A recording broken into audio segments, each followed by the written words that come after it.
Hey everybody, welcome back to Uber Crit. Today is December 20th, so we're playing the free game on Epic Games of the day. What is this, number 4? Number 4. Number 4 out of 15. 15? I'll remember one of these videos. We're almost a third of the way there. Yeah. Game number 4 is Defense Grid: The Awakening. It's a tower defense game, if you didn't already know. And it was originally released in 2008, which only somewhat shows. It doesn't look bad at all. No, this just looks like a decently well-made indie game in terms of graphics. Like it's totally passable for something that could be released today if it was done by a smaller studio. Right. And I'm not even convinced, or I'm not even sure that Hidden Path Entertainment, the developer, is a large studio. Their other games include Defense Grid 2. They did the port of Age of Empires 2 HD Edition. And the last game they made was Raccoon Lagoon. We've pounded each other's asses in Age of Empires 2 HD. Lately, more you to me, but That was Empires, or that was Mythology. Oh right, Mythology. Empires, you were the giver. Yeah, in Mythology, I'm the bottom. Right. And Age of Empires runs really well. So I guess they're probably like a medium-sized company if they're handling one of Microsoft's first-party games on a contract like that. Yeah, I will say that out of all of these, that's the biggest game I see. Actually, hold on. They were one of the developers for Counter-Strike Go. I see. Them and Valve. Right. Okay.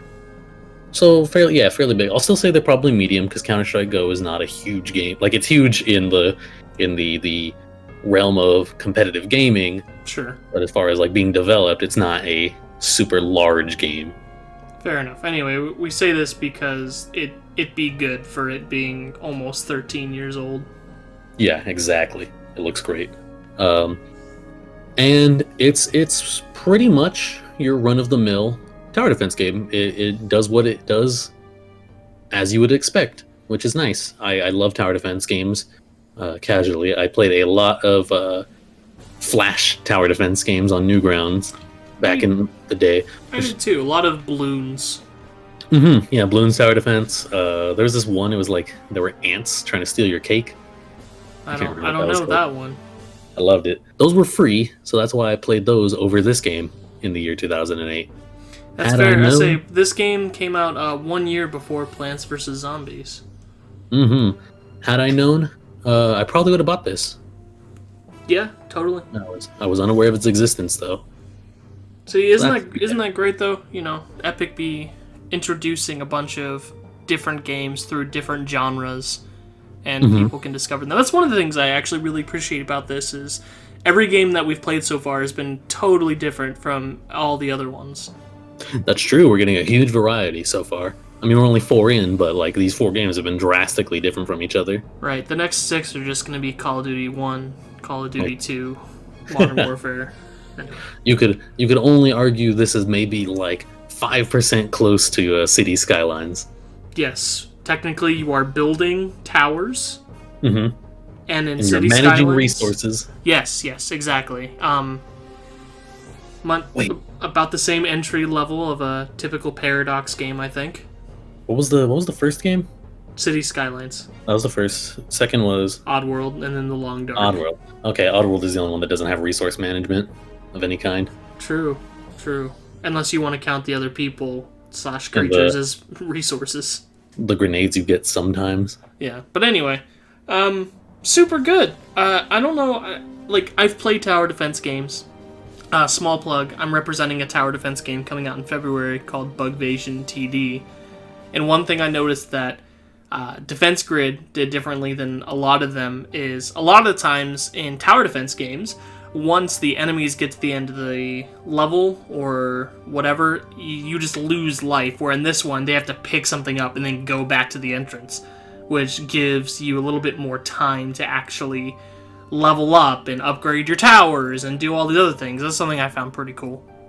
This isn't the first tower defense to do it, but I would say those are the two archetypes, is whether you're just trying to keep them away from your core or your base or whatever entirely, or if they're taking something from you.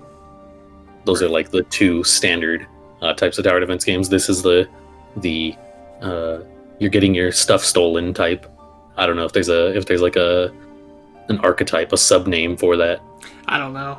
The other thing I quite enjoyed about it was the fact that, unlike most tower defense games I've played, this has like a checkpoint system where you can just press backspace at any time and go back to when you were less fucked or made less bad decisions.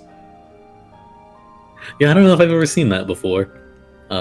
I didn't end up using that just because I wanted to just go through the game, get as much exposure to it as possible.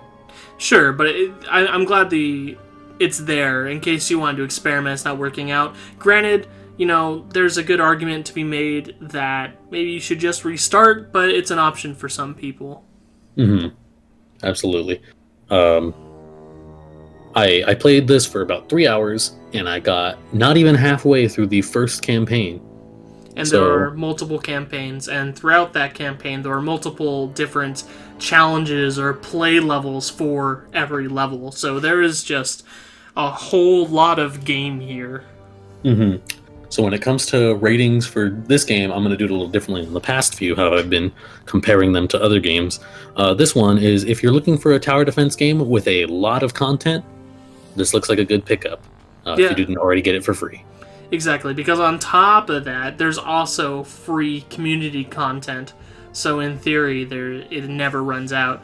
And if you wanted to get a little bit more bang for your buck, there is additional DLC available, which comes with more campaigns and other missions. So, yeah, I feel like only extremely hardcore tower defense fans or picky game designer wannabes like me will have any problems with, or we're the only type of people that will be put off by some seemingly optimal strategies. That's the optimal strategy is the term for something that is basically what you should do because nothing else compares. Oh, right. He just found this out. That was he was watching me play a level, and I had just built a metric shit ton of meteors, which is a type of tower in the game, and I was just raining down hellfire, and he kind of made the comment, well, why wouldn't you just do that every time? Right. So that might be a put off, but hopefully it was just because that was the level that was introducing the meteor, so they made it really easy to do that. Yeah, it seemed like the map was made to optimize putting those there. But it is what it is. Even if it is that way, that you can make the choice of playing that way or not. Right. Or if you want to just do the challenge levels so that there's not that type of situation, that's an option as well. Yep, absolutely.